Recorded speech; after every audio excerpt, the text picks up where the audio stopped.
The pressure on Russia is really now being ratcheted up. The latest allegation coming from a British official telling CNN that between 4,000 and 5,000 Russian troops have been deployed into Ukraine and are currently engaged in fighting around the rebel stronghold cities of Luhansk and Donetsk. The source telling CNN that it's clear that Russia has launched large-scale incursions into Ukraine. That figure of 4,000 or 5,000 is unverified and is significantly different to the figure of 1,000 Russian troops that had been indicated as being inside Ukraine, according to the United States. President Obama saying it was that figure.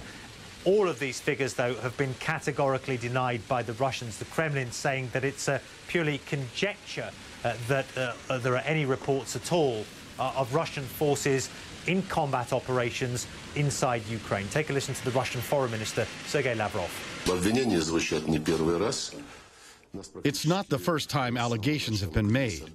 From the very beginning of the crisis, we have been blamed for everything. So it's not the first time that we hear all sorts of conjecture, and not once have any facts been presented to us. There have been reports that there are photographs from space showing movements of Russian troops. But as it turned out, it was computer games and the images were taken from there.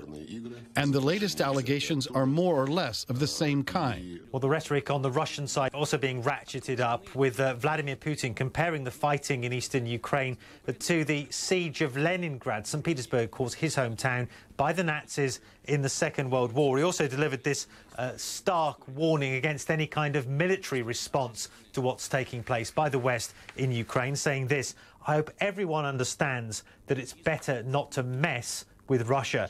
I have to remind you that Russia is a nuclear superpower." So a very stark, as I say, warning there from the Russian president against any kind of Western military action in support of Ukraine.